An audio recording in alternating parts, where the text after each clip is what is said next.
చూస్తూ ఉంటుంటే పులిలాగానే ఉండాలే,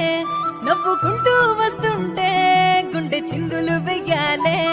తన పక్కన నేను